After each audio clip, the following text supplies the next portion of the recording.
பொறுக்கி பெரும் பொறுக்கி இவளை நான் ரிஜெக்ட் பண்ணிட்டேன் என் படத்தில். சார் நீங்கள் இப்போ ட்ரெயிலரில் பயங்கரமான பிரின்சிபலாக வந்திருப்பீங்க. ஒரு ஸ்டூடெண்ட்டையும் பார்த்த உடனே உங்கள் டாப் ஆஃப் த மைண்ட் ஏதாவது ஒன்று தோணும்.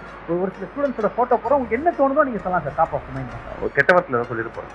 அதான் நீங்கள் ஸ்டார்டிங்லேயே சொல்லிட்டீங்களே சார். வாட் எவர் ஒரு வார்த்தை பார்க்கலாமா சார்? பொறுக்கி, இனிய பொறுக்கி, பெரும் பொறுக்கி இவளை நான் ரிஜெக்ட் பண்ணிட்டேன் என் படத்தில். நான் தான் ஃபஸ்ட்டு பண்ண வேண்டியது.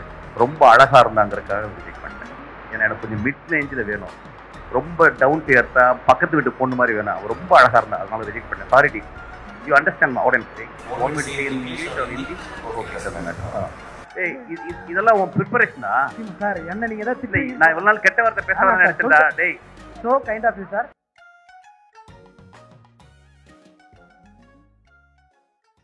ஒரு கண்ணு தெரியாத மான்ஸ்டர் இந்த சினிமால ரொம்ப கம்மியே நல்லவங்க இருக்க இடத்துல நிறைய கெட்டவங்க இடத்துல ரொம்ப கஷ்டப்பட்டுக்கிட்டு ஏதோ மேனேஜ் பண்ணிக்கிட்டு சீக்கிரமா சினிமா விட்டு வெளியே போற ஒரு டைரக்டர்.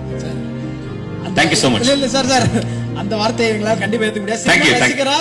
கண்டிப்பா ஒரு பெரிய கைத்தட்டல் சாருக்கும் இந்த இடத்துல கொடுக்கணும் அப்படின்னு ஆசை.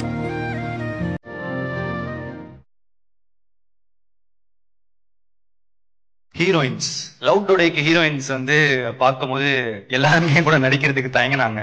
போய் ஃபர்ஸ்ட் கோமாலினி டைரக்டர் அப்படின்னு சொல்லுங்க சார் அப்படின்னுவாங்க.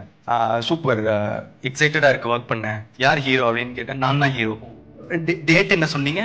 மார்ச் தான் கொஞ்சம் கஷ்டமா இருக்கு, நான் கொஞ்சம் டேட்ஸ் மட்டும் பார்த்து சொல்லிட்டா அப்படின்னுவாங்க.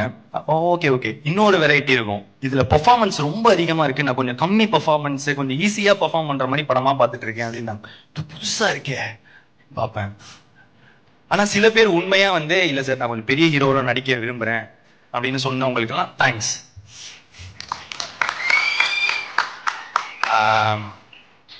அப்படி இருந்த எனக்கு இந்த படத்துல அனுப்பமா தான் ஹீரோயின் வந்து டைரக்டர் சொல்றாரு. ஒன் ஆஃப் தி ஹீரோ கோச்சுக்க ஃபெஸ்டிவல் அனுப்பமா ஹீரோயின் அப்படின்னு வந்து சொல்றாங்க.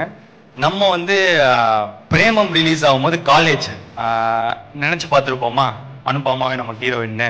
ஸோ காலையில அன்னைக்கு முதல் நாள் ஃபர்ஸ்ட் செட்ல முதல் நாள் அனுப்பமா வரான்னு சொன்னாங்க.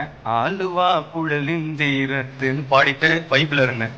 ஆரோரம் இல்லா நேரத்து அப்படின்னு சொல்லிட்டு இருக்கும் போது அனுப்பமா வராங்க.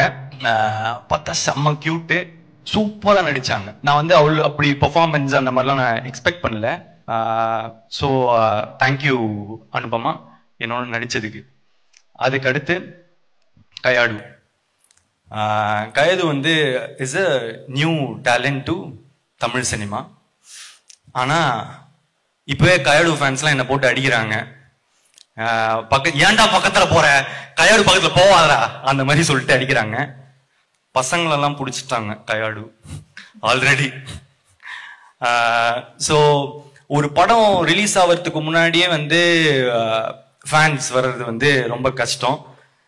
கயாடுக்கு அவ்வளோ பெரிய ஃபேன்ஸு, ப்ளஸ் அவங்களுக்கு வந்து நல்லா நடிக்கிறாங்க, ரொம்ப ஹார்ட் ஒர்க்கிங், லைன்ஸ்லாம் அவ்வளோ ப்ராக்டிஸ் பண்ணிட்டு வந்து டெடிக்கேட்டடா ரொம்ப நல்லா இருந்துச்சு பார்க்க. அதை தாண்டி இப்போ ஒரு நல்ல ஃப்ரெண்டு. அகைன் தேங்க்யூ கயாடு என் கூட நடிச்சதுக்கு.